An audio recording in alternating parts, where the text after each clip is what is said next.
तो दोस्तों, छत्रपति शिवाजी महाराज को तो हर कोई जानता है, लेकिन उनके बेटे संभाजी महाराज के बारे में ज़्यादा लोगों को नहीं पता। पर उनका इतिहास भी जानने लायक है। इसी वजह से संभाजी की ज़िंदगी पर यहाँ फिल्म बनाई गई है। छावा, जो कि फेमस मराठी राइटर शिवाजी सावंत की नोवेल पे बेस्ड है, जो 1980 में पब्लिश हुई थी। उस नोवेल में संभाजी महाराज की बायोग्राफी डिटेल में बताई गई है, जिसे इस फिल्म में काफ़ी अच्छी तरह सराइज किया गया है। अगर आप इस फिल्म को समझना चाहते हैं तो यहाँ वीडियो देखते रहिए। आज मैं छावा मूवी को शॉर्ट में एक्सप्लेन करूँगा, तो आइए देखते हैं। यह कहानी है 17वीं सदी की, जब मराठों और मुग़लों की लड़ाई चल रही थी। उस वक्त मुग़ल शहंशाह औरंगजेब को बहुत ही जालिम था। औरंगजेब, जो कि बहुत ही जालिम था, वहाँ पूरे भारत पर हुकूमत करना चाह रहा था, लेकिन उससे रोक के रखा गया था। छत्रपति शिवाजी महाराज ने, जो कि तानाशाही को ख़त्म करके स्वराज यानी लोकतंत्र की स्थापना करना चाहते थे। फिर सन 1680 में बीमारी की वजह से शिवाजी महाराज का देहांत हो जाता है। यहाँ खबर जब औरंगजेब तक पहुँचती है तो वहाँ बहुत खुश होता है और मुग़लों को लगता है कि शिवाजी महाराज के गुजरने से मराठा कमज़ोर हो गए होंगे और जब मुग़ल आसानी से दक्कन यानी मराठों की ज़मीन पर कब्जा कर पाएंगे। लेकिन उधर परिवार ने अब राज्य की जिम्मेदारी छत्रपति शिवाजी महाराज के बड़े बेटे संभाजी भोसले को सौंप दी थी और मराठों को अब यहाँ पता चल गया था कि जल्द ही औरंगजेब की फौज उन पर हमला कर सकती है। तब संभाजी महाराज मुग़लों को यहाँ दिखाने के लिए कि वहाँ कमज़ोर नहीं हुए हैं, उन पर पहले वार करने का फैसला करते हैं। 31 जनवरी 1681 में जब संभाजी सिर्फ 24 साल के थे, तब वहाँ अपनी सेना के साथ बुरहानपुर पर हमला कर देते हैं, जो कि मुग़लों की राजधानी थी। मुग़लों की राजनीति का बहुत अहम शहर था। यहाँ मराठा सैनिक बुरहानपुर के सभी पहरेदार को मार के पूरे शहर को लूट लेते हैं और औरंगजेब को यहाँ संदेश भेजते हैं कि शेर अब नहीं रहा, पर छावा यानी शेर का बच्चा अभी भी जिंदा है, जो कि छत्रपति शिवाजी महाराज के सपने को मिटने नहीं देगा। इसके बाद मराठा सेना वापस अपने घर रायगढ़ लौट जाती है। यहाँ संभाजी की पत्नी येसुबाई उन्हें बताती है कि वहाँ प्रेग्नेंट है और उन्हें दूसरा बच्चा होने वाला है। उनकी पत्नी संतान एक बेटी थी और दूसरा बेटा। इसके बाद संभाजी का राज्य अभिषेक होता है और वहाँ मराठा साम्राज्य के नए छत्रपति यानी राजा बन जाते हैं। लेकिन इससे उनकी सौतेली माँ यानी शिवाजी महाराज की दूसरी पत्नी सोयराबाई खुश नहीं थी, क्योंकि वह अपने बेटे को राजा राम को छत्रपति बनाना चाहती थी। इसीलिए वह महल के कुछ लोगों के साथ मिलकर संभाजी के खिलाफ एक षड्यंत्र रचती है और उन्हें मारने का फैसला करती है। इस काम के लिए राजमाता सोयराबाई औरंगजेब के बेटे मिर्ज़ा अकबर से मदद मांगती है।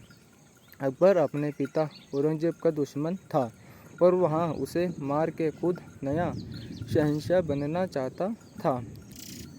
फिलहाल मिर्ज़ा अकबर अपने पिता से बचने के लिए दक्कन में छुपा था। इसीलिए सोयराबाई अकबर को एक संदेश भेजती है कि अगर उसने संभाजी को मार दिया तो वह औरंगजेब को ख़त्म करने में उसकी मदद करेगी और दक्कन की थोड़ी ज़मीन भी देगी। यहाँ खबर सुनकर अकबर संभाजी महाराज से मिलने की विनती करता है, जिससे राजमाता और उनके साथियों को लगता है कि उनकी चाल सफल हो रही है और अकबर संभाजी से इसलिए मिलना चाहता है ताकि वहाँ उन्हें मार सके। पर जब संभाजी अकबर से मिलने जाते हैं तो वहाँ उन्हें सोयराबाई के इस षड्यंत्र के बारे में सब पता देता है और बदले में औरंगजेब को हराने में महाराज से मदद मांगता है। संभाजी अपने घर में हो रही साजिश के बारे में सुनकर बहुत हैरान हो जाते हैं, लेकिन वह अकबर की लड़ाई में उसकी मदद नहीं करते। पर वह इस जानकारी के बदले में अकबर को उसके पिता से बचाने का वादा करते हैं और उसे दक्खन में रहने की इजाज़त देते हैं। फिर संभाजी वापस अपने महल में जाकर वहाँ षड्यंत्र कार्यों को मौत की सज़ा देते हैं।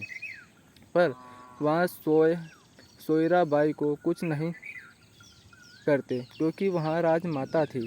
इसके बाद मराठा फौज के सेनापति अमरराव मोहिते, जो कि सोयराबाई के बड़े भाई थे, वहाँ अपनी बहन से जाकर मिलते हैं और उन्हें इस गद्दारी के लिए काफ़ी भला बुरा कहते हैं। सेनापति अमरराव सोयराबाई के सगे बड़े भाई थे, लेकिन वो अपनी बहन और भांजी से ज़्यादा संभाजी से प्यार करते थे और मराठा साम्राज्य के वफादार थे। लेकिन सोयराबाई किसी भी तरह अपने बेटे को राजा बनाना चाहती थी और जब उनकी यह इच्छा पूरी नहीं हो पाती तो वहाँ काफ़ी बीमार रहने लगती है और कुछ समय बाद उनकी मौत हो जाती है। दूसरी तरफ औरंगजेब मराठों के अचानक हुए उस हमले से बहुत गुस्सा हो गया था, इसलिए वहाँ बदला लेने के लिए लाखों सैनिक की फौज लेकर दिल्ली से निकल जाता है और वहाँ लोग दक्खन की तरफ बढ़ने लगते हैं। रास्ते में वहाँ बुरहानपुर में रुकते हैं, जहाँ का बुरा हाल देखकर औरंगजेब यहाँ कसम खाता है कि जब तक वहाँ संभाजी को मारेगा नहीं तब तक वहाँ अपना ताज नहीं पहनेगा। इसी दौरान उन्हें यहाँ खबर मिलती है कि शहजादे अकबर को मराठों ने शरण दी है। तब औरंगजेब की बेटी जीतन अपने भाई को मरवाने के लिए कुछ आदमी को उसे ढूंढने भेज देती है।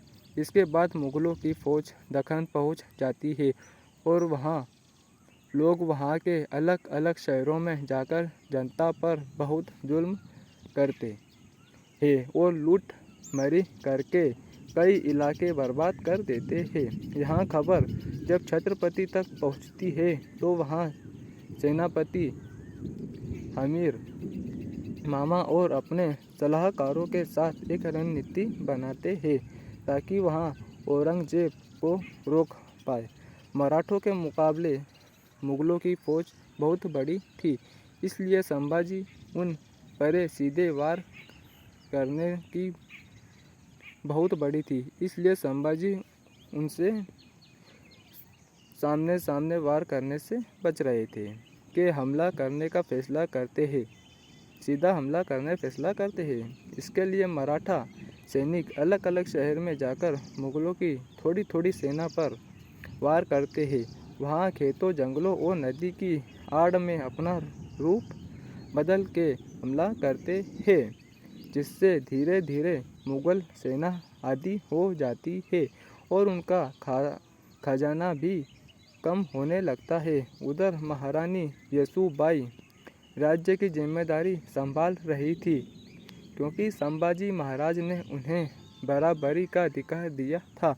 इस तरह से मराठों और मुगलों की कुछ समय तक जंग चलती है, जिसमें मुगलों की बड़ी तादाद में बावजूद भी वहाँ जीत नहीं पाते।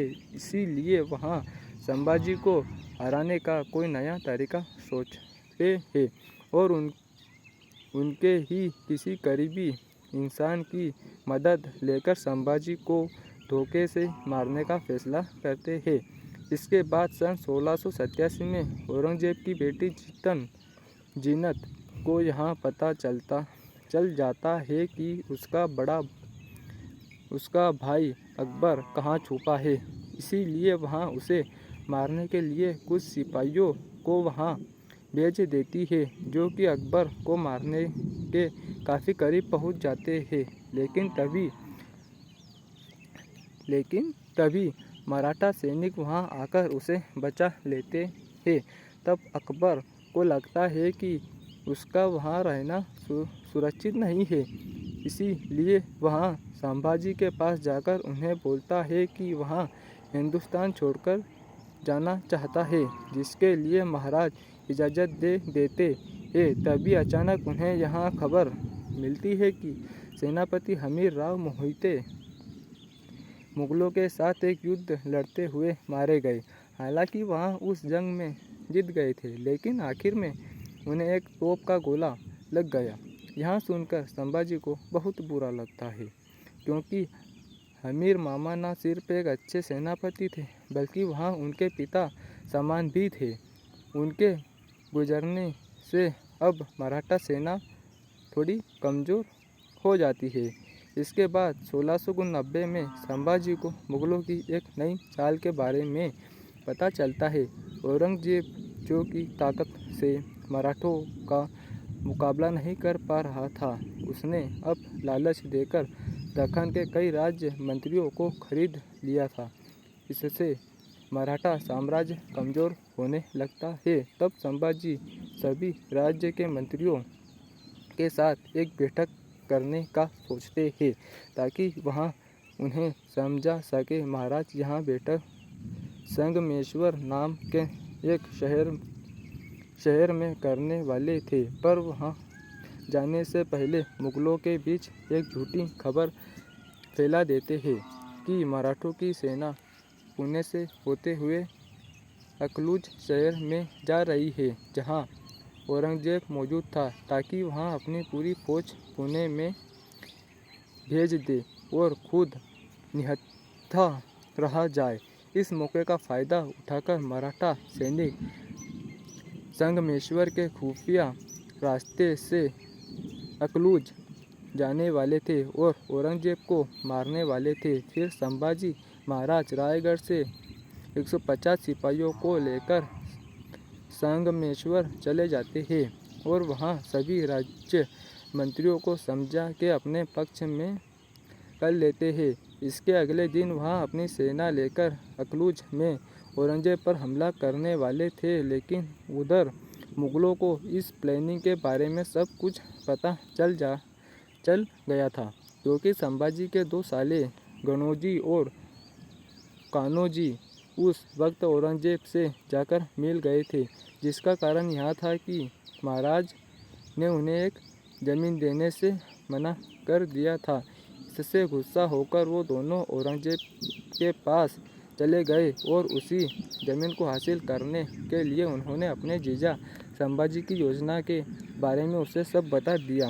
इससे मुगलों को पता चल गया कि महाराज अभी संगमेश्वर में है, इसलिए वो लोग 5000 सैनिकों के साथ वहाँ पहुँच जाते हैं और मराठों के 150 सैनिकों पर हमला कर देते हैं। संख्या में कम होने के बावजूद भी संभाजी की सेना उन्हें अच्छी टक्कर देती है, लेकिन आखिर में वहाँ सब हार जाते हैं। तब संभाजी अपने नए सेनापति संताजी घोरपड़े को एक संदेश के साथ रायगढ़ वापस भेज देते हैं, जिससे महारानी समझ जाती है कि अब महाराज का बचना मुश्किल है और उन्हें आगे क्या करना है। फिर संगमेश्वर में सभी मराठा योद्धा मारे जाते हैं और आखिर में वहाँ पे सिर्फ संभाजी और उनके खास मित्र कवि कलश ही जिंदा बचते हैं। संभाजी वहाँ अकेले ही कई सैनिकों से लड़ रहे थे और उन्हें रोकना लगभग नामुमकिन था। तब वहाँ मुगल सिपाही बहुत मुश्किल से संभाजी को पकड़ते हैं और कभी कलश को औरंगजेब के पास लेकर जाते हैं, जो कि अपनी जीत से बहुत खुश था। लेकिन संभाजी उसे बोलते हैं कि वहाँ चाहे कुछ भी कर ले, पर स्वराज्य को मिटा नहीं सकता, क्योंकि यहाँ कोई सल्तनत नहीं बल्कि छत्रपति शिवाजी महाराज की सोच है। इससे गुस्सा होकर औरंगजेब संभाजी को कई तरह से बहुत ज़्यादा टॉर्चर करता है, लेकिन इससे उन्हें कोई फ़र्क नहीं पड़ता और वहाँ हंसते रहते हैं। यहाँ देखकर मुग़लों को बहुत हैरानी होती है। तब औरंगजेब संभाजी को बोलता है कि अगर वहाँ अपना धर्म बदल ले और उसके साथ मिल जाए तो वहाँ उन्हें जिंदा छोड़ देगा। लेकिन महाराज उसकी बात नहीं मानते और आखिर तक अपने ईमान पर कायम रहते हैं। फिर वहाँ मुग़ल सैनिक कवि कलश को मार देते हैं। इसके बाद 11 मार्च 1690 को छत्रपति संभाजी महाराज को वीर गति मिलती है और वहाँ इस दुनिया से विदा हो जाते हैं। और जब यहाँ खबर रायगढ़ पहुँचती है तो महारानी येसुबाई 19 साल के राजा राम को नया छत्रपति बना देती है। फिर औरंगजेब को यहाँ संदेश मिलता है कि मराठों का छत्रपति अब भी जिंदा है, जिसे सुनकर वहाँ हारा हुआ महसूस करता है और बोलता है कि अगर उसकी एक भी औलाद संभाजी जैसी होती तो वहाँ पूरी दुनिया जीत लेता। इस सब के बाद भी मराठों और मुग़लों की जंग चलती रहती है और औरंगजेब के मरने के बाद मुग़ल दक्कन छोड़कर चले जाते हैं। तो दोस्तों, यहाँ भी छावा मूवी की एक्सप्लेनेशन, अगर आपको यहाँ वीडियो अच्छी लगी हो तो इसे लाइक और शेयर ज़रूर करिए और ऐसी ही इंटरेस्टिंग वीडियो देखने के लिए सब्सक्राइब कीजिए हमारा चैनल। और कुछ गलतियाँ अगर मुझसे हुई हो तो मुझे माफ़ करिए।